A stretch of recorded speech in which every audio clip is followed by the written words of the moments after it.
Good morning and welcome back to the channel. Appreciate you signing in today to listen in our quest to read the book of Numbers. So before we begin our morning prayer, as I read and receive your word, may it deeply be rooted in me, so when difficulty comes, it will be your word that encourages and strengthens me. Amen. Excuse me. All right, so back to chapter 29, Offerings for the Festival of Trumpets. The Festival of Trumpets will be celebrated on the appointed day in early autumn each year. You must call a solemn assembly of all the people on that day, and no regular work may be done.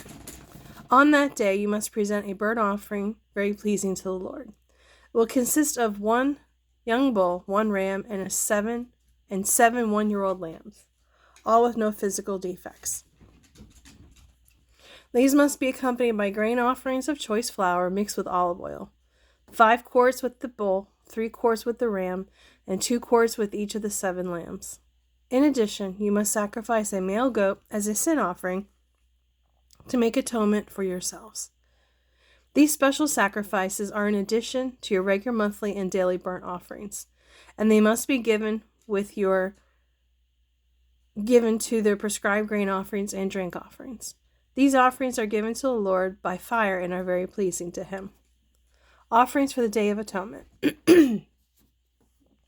10 days later, you must call another holy assembly of all the people. On that day, the Day of Atonement, the people must go without food, and no regular work may be done. You must present a burnt offering, very pleasing to the Lord. It will consist of 1 young bull, 1 ram, and 7 one-year-old male lambs, all with no physical defects. These offerings must be accompanied by the prescribed grain offerings of choice flour mixed with olive oil. 5 quarts of choice flour with the bull, 3 quarts of choice flour with the ram, and 2 quarts of choice flour with each of the 7 lambs. You must also sacrifice 1 male goat for the sin offering. This in addition to the sin offering of atonement and the regular daily burnt offering with its grain offering and their accompanying drink offerings. Offerings for the Festival of Shelters. 5 days later, you must call yet another holy assembly of all the people, and on that day no regular work may be done. It is the beginning of the Festival of Shelters, a 7-day festival to the Lord. That day you must present a special whole burnt offering by fire, very pleasing to the Lord. It will consist of 13 young bulls, 2 rams, and 14 one-year-old male lambs, all with no physical defects. Each of these offerings must be accompanied by a grain offering of choice flour mixed with olive oil. 5 quarts for each of the 13 bulls, 3 quarts for each of the 2 rams, 2 quarts for each of the 14 lambs. You must also sacrifice a male goat as a sin offering, in addition to the regular daily burnt offerings with its accompanying grain offering and drink offering. On the second day of this 7-day festival, sacrifice 12 young bulls, 2 rams, and 14 one-year-old male lambs, all with no physical defects. Each of these offerings of the bulls, rams, and lambs must be accompanied by the prescribed grain offering and drink offering. You must also sacrifice a male goat as a sin offering, in addition to the regular daily burnt offering with its accompanying grain offering and drink offering. On the third day of the festival, sacrifice 11 young bulls, 2 rams, and 14 one-year-old male lambs, all with no physical defects. Each of these offerings of bulls, rams, and lambs must be accompanied by the prescribed grain offering and drink offering. You must also sacrifice a male goat as a sin offering, in addition to the regular daily burnt offerings and its accompanying grain offering and drink offering. On the 4th day of the festival, sacrifice 10 young bulls, 2 rams, and 14 one-year-old male lambs, and all with no physical defects. Each of these offerings of bulls and rams and lambs must be accompanied by the prescribed grain offering and drink offering. You must also sacrifice a male goat as a sin offering, in addition to the regular daily burnt offerings with its accompanying grain offerings and drink offering. On the 5th day of the festival, sacrifice 9 young bulls, 2 rams, and 14 one-year-old male lambs, all with no physical defects. Each of these offerings of bulls and rams and lambs must be accompanied by the prescribed grain offering and drink offering.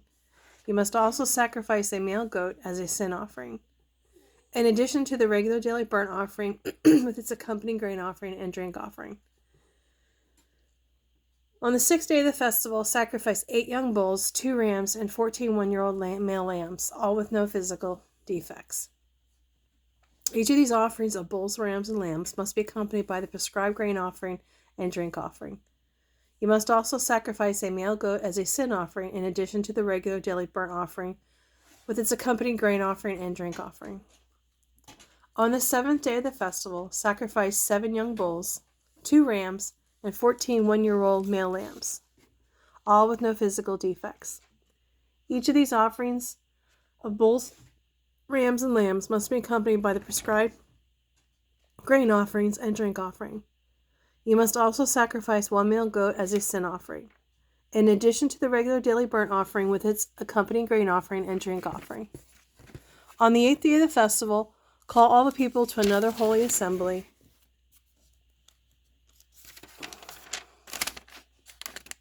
Okay. You must do no regular work on that day.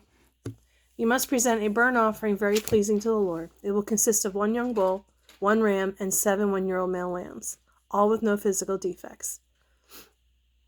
Each of these offerings must be accompanied by the prescribed grain offering and drink offering. You must also sacrifice 1 male goat as a sin offering, in addition to the regular daily burnt offering with its accompanying grain offering and drink offering. You must present these offerings to the Lord at your annual festivals. These are in addition to the sacrifices and offerings you present in connection with vows, or as free will offerings, burnt offerings, grain offerings, drink offerings, or peace offerings. So Moses gave all these instructions to the people of Israel, just as the Lord had commanded him. Chapter 30. Laws concerning vows. Now Moses summoned the leaders of the tribes of Israel and told them, "This is what the Lord has commanded. A man who makes a vow to the Lord or makes a pledge under oath must never break it. He must do exactly what he said he would do. If a young woman makes a vow to the Lord or a pledge under oath while she is still living in her father's house, and her father hears of a vow or pledge but says nothing, then all her vows and pledges will stand. But if her father refuses to let her fulfill the vow or pledge on the day he hears of it, then all her vows and pledges will become invalid. The Lord will forgive her because her father would not let her fulfill them. Now suppose a young woman takes a vow or makes an impulsive pledge and later marries. If her husband learns of her vow or pledge and raises no objection on the day he hears of it, her vows and pledges will stand. But if her husband refuses to accept her vow or impulsive pledge on the day he hears of it, he nullifies her commitments, and the Lord will forgive her. If, however, a woman is a widow or is divorced, she must fulfill all her vows and pledges no matter what. Suppose a woman is married and living in her husband's home when she makes a vow or pledge. If her husband hears of it and does nothing to stop her, her vow or pledge will stand. But if her husband refuses to accept it on the day he hears of it, her vow or pledge will be nullified and the Lord will forgive her. So her husband may either confirm or nullify any vows or pledges she makes to deny herself. But if he says nothing on the day he hears of it and he is agreeing to it, if he waits more than a day and then tries to nullify a vow or pledge, he will suffer the consequences of her guilt. These are the regulations the Lord gave Moses concerning relationships between a man and his wife, and between a father and a young daughter who still lives at home. Conquest of the Midianites. Then the Lord said to Moses, "Take vengeance on the Midian." Oh wait, I wanted to stop there. Sorry, that chapter 31. That will be tomorrow because that's a fairly long chapter. So thank you so much for joining me today, and hopefully tomorrow is a little more peaceful. I've had a lot of animals running around me, making noise, so I had to keep pausing. So tomorrow will be a better day. Thank you so much and have a great day. Bye.